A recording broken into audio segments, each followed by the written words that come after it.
না, এভাবে এই কোচিং ঘর এখানে আর রাখা যাবে না। প্রতিদিন কোনো না কোনো লোকের লাশ পাওয়া যাচ্ছে। এসব কি ছেলে খেলা হচ্ছে? এই, তোমরা সবাই শোনো, আজকে সন্ধ্যার আগেই এই কোচিং ঘরটি ভেঙে এখান থেকে সরিয়ে ফেলবি। মতিপুর গ্রামের শেষ সীমানায় একটি কোচিং ঘর আছে। গ্রামের লোক সবাই এটাকে হাসুদার কোচিং ঘর হিসাবে চেনে। কোচিং ঘরটি বন্ধ পড়ে আছে প্রায় মাস তিনেক ধরে। এই কোচিংয়ের মালিক হাসু হঠাৎ করে একদিন ক্লাস শেষে পুরোপুরি উধাও হয়ে যায়। কিন্তু তার পরদিন সকালেই হঠাৎ করে তার বীভৎস মৃতদেহ পড়ে থাকতে দেখা যায় তার কোচিং ঘরের সামনে। কিছুক্ষণ আগে মোড়ল মশাই যা বলছিলেন তা সব সত্যি।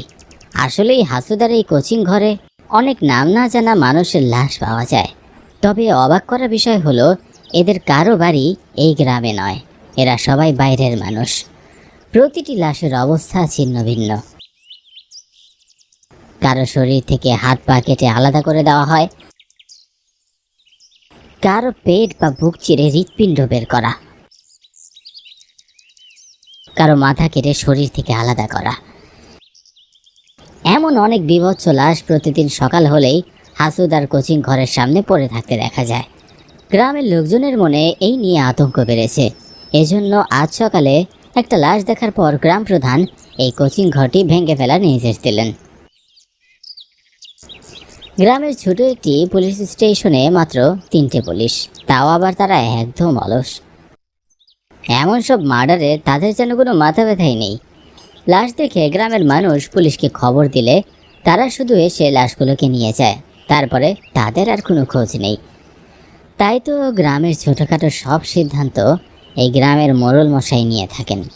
মোড়লের কথা মতো গ্রামের যুবক এবং মাঝবয়সী লোকেরা কাজে লেগে পড়ল।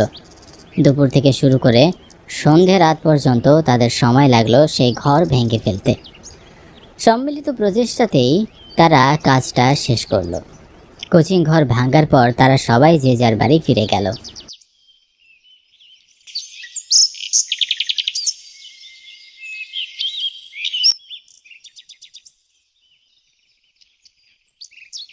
যদি আরেক জনম আমি পাই গো, সেই জনমে তোকেই চাইবো।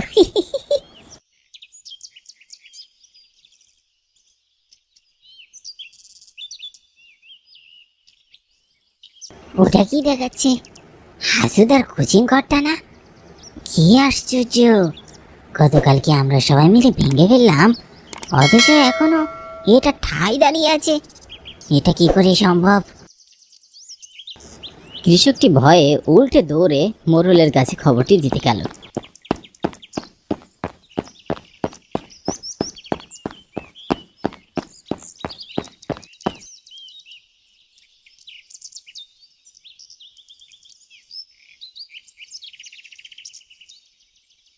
মোড়ল সাহেব, মোড়ল সাহেব! কি রে জগাই, সকাল সকাল কি দৌড় প্রতিযোগিতা করলি নাকি? এমন হাঁপাচ্ছিস যে?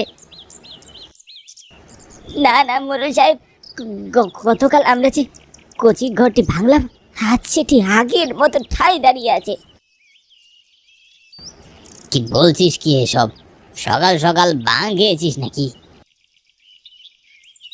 না না, আমি কিছুই খাইনি। আপনার যদি বিশ্বাস না হয় আমার সাথে গিয়ে চলো, দেখবেন। চল তো গিয়ে দেখি, তবে মনে রাখিস যদি মিথ্যা বলিস তো তোর গর্দান যাবে। মোড়ল সাহেব জগাইয়ের কথা মতো তার সাথে গিয়ে দেখল জগাই যা বলছিল সব সত্যি। এমনকি আজও সেখানে মাথা কাটা একটি লাশ পড়ে আছে। এমন দৃশ্য দেখে মোড়ল মশাই ভীষণ ভয় পেলেন। আস্তে আস্তে গ্রামের সকল মানুষ সেখানে জড়ো হলো। সবাই এমন অদ্ভুত একটি বিষয় নিয়ে আতঙ্কিত। সকলের ভয়ে গলা শুকিয়ে যাচ্ছিল। মোড়ল মশাই আমতা আমতা করে বললেন, এ তো ভালো লক্ষণ নয়। কাল রাতে সবাই মিলে এই কোচিং ঘরটি উড়িয়ে দেওয়ার পরও কি করে নিজে নিজেই আবার এটা দাঁড়িয়ে আছে? মোড়ল মশাই, আমার মনে হচ্ছে এটা কোনো অশরীরী ব্যাপার। হ্যাঁ মোড়ল মশাই, হতে পারে। আর হঠাৎ করে হাসুদার এমন উদয় হয়ে যাওয়াটা আবার পরের দিন আবার লাশটি এমন ছিন্ন ভিন্ন অবস্থায় পাওয়াটা ভাববার বিষয় কিন্তু বললুম। আর ঠিক আছে, তোমরা সবাই এখন একটু সতর্ক থাকবে। এখন থেকে এই পথে সন্ধ্যার পরে আর কেউ আসবে না, এমনকি সবাই একটু নজর রাখবি অন্য গ্রামের কোনো লোকও জানিয়ে এ পথে না আসে। সেদিন মোড়ল মশাই সবাইকে সাবধান করে দিলেন, সন্ধ্যার পর কেউ যেন এই রাস্তার আশেপাশে না আসে। পারলে এখানে একটা সতর্ক সাইনবোর্ড লাগিয়ে দিতে বললেন, যেন অন্য এলাকার মানুষ এদিকে যাওয়ার সময় এটা দেখতে পায়। অধিকাংশ সময় গ্রামের বাইরে থেকে লোকজন এখানে আসে। তাছাড়া এই রাস্তা দিয়ে গ্রামের ব্যবসা বাণিজ্যের কাজ সম্পূর্ণ করা হয়। এই ঘটনার পর প্রায় বেশ কিছুদিন হাসুদার কোচিংয়ের সামনের রাস্তা দিয়ে মানুষের যাতায়াত বন্ধ করে দেওয়া হলো। কিছুদিন সব শান্ত হয়ে গেল। দিনের বেলাতেও কোচিং ঘরটির আশেপাশে মানুষজন যাতায়াত করতো না। মাঝে মধ্যে রাতের অন্ধকারে কোচিং ঘরের ভিতর থেকে ভেসে আসে মানুষের চিৎকার। মনে হয় কেউ যেন বেঁচে থাকার জন্য আর্তনাদ করছে। কিন্তু পরের দিন সকাল হলেই পরিবেশ একদম ঠান্ডা। আস্তে আস্তে হাসুদার কোচিং ঘরটি ভুতুরে কোচিং ঘর নামে পরিচিতি পেতে লাগলো। এভাবেই দিন পার হতে লাগলো। একদিন রাতের বেলা নিতাই নামের একজন স্কুল শিক্ষক টিউশনি শেষ করে বাড়ি ফিরছিল। সেদিন ছিল অমাবস্যার রাত, চারিদিকে ঘুটঘুটে অন্ধকার। এক হাত সামনে কি আছে তা দেখাও বেশ কষ্টকর। নিতাই প্রতিদিন সন্ধ্যার মধ্যেই টিউশনি শেষ করে বাড়ি ফিরে আসে, কিন্তু আজ তার এক ছাত্রের জন্মদিনের অনুষ্ঠান ছিল, তাই ফিরতে বেশ রাত হয়ে গিয়েছে। নিতাই মনে মনে ভগবানের নাম জপতে জপতে রাস্তা দিয়ে ধীরে ধীরে সাইকেলটি চালিয়ে যেতে লাগলো। রাস্তা ধরে সাইকেল চালাতে চালাতে যখন নিতাই হাসুর কোচিং ঘরের সামনে প্রায় কাছাকাছি চলে এলো, তখনই হঠাৎ করে তার সাইকেলটি থেমে গেল। সাইকেলটি থেমে যেতেই নিতাইয়ের বুকের ভিতর মোচড় দিয়ে উঠল। সে তাড়াতাড়ি করে সাইকেলের প্যাডেল চালিয়ে সামনে আগানোর চেষ্টা করলো, কিন্তু সে ব্যর্থ হলো।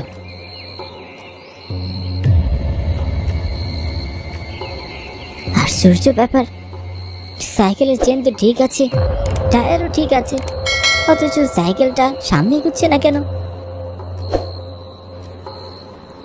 এতক্ষণ নিতাই একবারও পিছন ফিরে তাকায়নি, কিন্তু এখন হঠাৎ করেই নিতাইয়ের মনে হলো অন্ধকারের মাঝে তার পেছনে কেউ দাঁড়িয়ে আছে। তার মনে হচ্ছিল শক্ত করে তার সাইকেলটি কেউ টেনে ধরে আছে। নিমিষের মধ্যেই নিতাইয়ের শরীরের লোমগুলো সব ভয়ে দাঁড়িয়ে গেল। তার চোখের সামনে আগের মৃত মানুষের চেহারাগুলো ভাসতে লাগলো। নিতাই সাইকেল থেকে নেমে ধীরে ধীরে পিছনে তাকালো। নিতাই দেখলো একটি 14-15 বছর বয়সী মেয়ে তার সাইকেলের পিছনের সিটে শক্ত করে ধরে রেখেছে। নিতাই এত রাতে এমন একটা কিশোরী মেয়েকে দেখে বেশ অবাক হলো। মেয়েটার পরনে সাদা জামা, চুল খুলে রেখেছে। দেখতে মনে হচ্ছে কোনো মায়াবী পরী। মেয়েটার চেহারাও বেশ নিষ্পাপ। নিতাই মনে মনে স্বস্তি বোধ করলো, এটা ভেবে যে আর যাই হোক কোনো পেতনি নয় তো, জীবন্ত এক মানুষ। তবু এত রাতে একজন কিশোরী মেয়ের এভাবে বাইরে থাকা ঠিক নয়। তাই সে মেয়েটিকে প্রশ্ন করলো, কি ব্যাপার, তুমি কে? এত রাতে এমন নির্জন জায়গায় কি করছো? তুমি জানো না এই জায়গাটি কতটা ভয়ানক? আমি এখানেই থাকি। ও আচ্ছা, তাহলে তুমি এখানে কি করছো? যাও, বাড়ি যাও। আর তুমি আমার সাইকেলে এভাবে আটকালে কেন? ছেড়ে দাও, আমি বাড়ি যাব।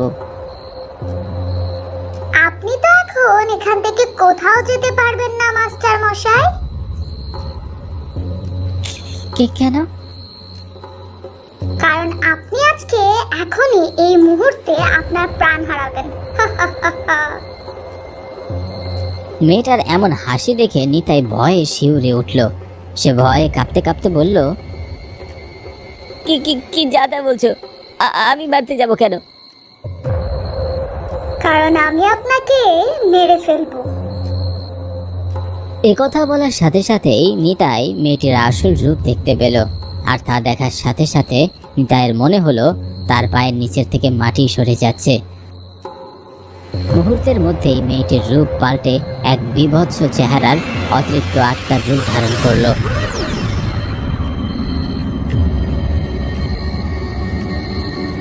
তার মোলায়েম চুলগুলো উস্কো খুস্কো হয়ে গেল, চোখ দুটো পাল্টে হয়ে গেল লাল জ্বলন্ত অঙ্গার। সাদা পোশাকের পুরোটাতেই রক্তের ছাপ লেগে রয়েছে। নিতাইয়ের মনে হলো সে মাথা ঘুরে পড়ে যাবে, কিন্তু তবু সে নিজেকে সামলে ঠায় দাঁড়িয়ে রইল। মেয়েটির গলার স্বর পরিবর্তন হয়ে ক্ষণে ক্ষণে আওয়াজ বের হতে থাকে। কি মাস্টার মশাই, শুধু এতটুকু দেখে ভয় পেয়ে গেলে? এখনো তো তোমার ঘাড়টা মটকানো বাকি। তুমি আমাকে মারবে কেন? আমি কি অন্যায় করেছি? দয়া করে যেতে দাও আমাকে। তুই কোনো অন্যায় করিসনি, অন্যায় করেছিল তোর ভাই হাসু।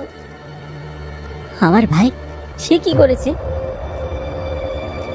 আমার নাম প্রিয়া, আমি হাসু স্যারের কোচিংয়ে নিয়মিত একজন ছাত্রী। আমি হাসু স্যারকে অনেক সম্মান করতাম, তার কথাবার্তা আমার খুব ভালো লাগতো।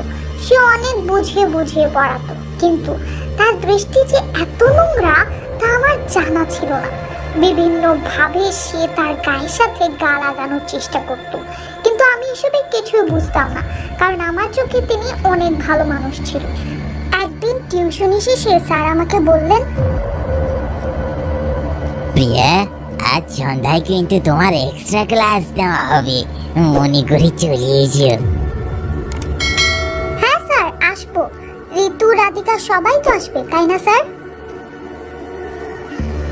হ্যাঁ, সবাই আসবে। পরীক্ষার আগে একটু এক্সট্রা ক্লাস না করালে কি হয়? তুই চলে এসো, ঠিক আছে? সহজ সরল ভাবে স্যারের হাস্যচক উত্তর দিয়ে বাড়ি ফিরে আসি।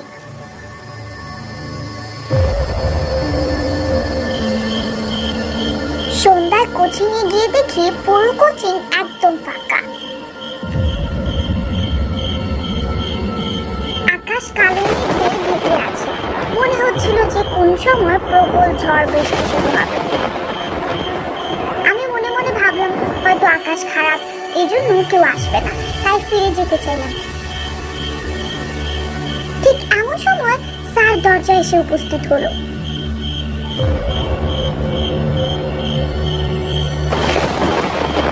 এ কি প্রিয়া, চলে যাচ্ছ কেন? ক্লাস করবে না? কিন্তু স্যার, আমি একা ক্লাস করব? আজ তো কেউ আসেনি, আর আকাশের অবস্থা দেখে মনে হচ্ছে কেউ আসবেও না, যে কোনো সময় ঝড় বৃষ্টি শুরু হবে। আমি বরং চলে যাই। আজ তো এমনিতেও কেউ আসবে না প্রিয়া, আমি তো তোমাকে ছাড়া আর কাউকেই আসতে বলিনি। কেন? আপনি না বললেন সবাইকে এক্সট্রা ক্লাস করাবেন, এজন্য আসতে বলেছেন? সেটা না বললে কি তুমি আসতে? আর আমি তো আগে একা পেতাম কি করে? আমি স্যারের কথার কোনো উত্তর না দিয়ে কোচিং থেকে বেরিয়ে যেতে লাগলাম, কিন্তু সে আমার হাত চেপে ধরলো। সেদিন মনে হয় প্রকৃতি আমার বিপক্ষে ছিল। আমার মনের ভেতরের মতো বাহিরেও প্রচুর ঝড় বৃষ্টি শুরু হলো।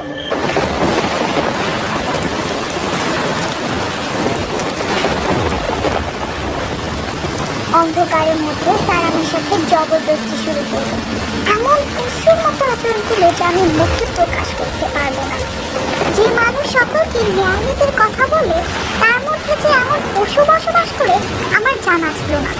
ঝড় বৃষ্টির মধ্যে আমার চিৎকার শোনার মতো কেউ ছিল। আমার কষ্টে আকাশ বাতাস কাঁপছিল, কিন্তু পশু নামক হাসুর মনে একটুও দয়া হচ্ছিল না। সারা রাত অত্যাচারে পড়ে সহ্য করতে না পেরে ভোরের দিকে আমি মারা যাই। সে এতটাই অমানুষ যে আমার লাশটিও সে আমার বাবা মাকে না দিয়ে এই কোচিং ঘরের মাটির নিচে পুঁতে রাখে। আমার হতভাগা বাবা মা পাগলের মতো আমাকে খুঁজে বেরিয়েছে, তাকে শতবার জিজ্ঞাসা করেছে সে কিছু জানে কি না, কিন্তু সে সব জানিয়েছে সে কিছুই জানে না। উল্টো আমার বাবা মাকে বলেছে আমি নাকি দুশ্চরিত্র, কোন ছেলের সাথে পালিয়ে গিয়েছি। সেদিন নাকি সে কাউকে কোচিংয়ে আসতে বলেনি। যাকগে, আমি তো তোমার ভাইকে আমার প্রতিশোধ নিয়েছি। যত শিক্ষক আছে তারা সবাই এমনই কুচরিত্র। আমি তাদের কাউকে বাঁচতে দেব না। তোমাকে আরো অনেক আগেই মারতাম, কিন্তু সুযোগ হয়নি। আজ তোমার পালা। প্রিয়া, তোমার কথা শুনে আবার চোখ দিয়ে পানি এসে গেল। আমি তোমার কথা বুঝতে পারছি, তোমার কষ্টটাও আমি বুঝতে পারছি। তুমি যা ভাবছো তা একদম ঠিক নয়। সব শিক্ষক এমন হয় না। আমাকে বিশ্বাস করো, আমি এমন নই। আমি তোমাকে কথা দিচ্ছি, তোমার লাশ এখান থেকে তুলে আমি তার সৎকারের ব্যবস্থা করব। আমি সবাইকে এই ঘটনার পিছনে সত্যটা জানাবো। সবাইকে জানাবো যে তুমি কোনো দুশ্চরিত্রা মেয়ে নও। নিতাইকে ভরসা করে প্রিয়া তাকে সেই রাতের মতো ছেড়ে দেয়।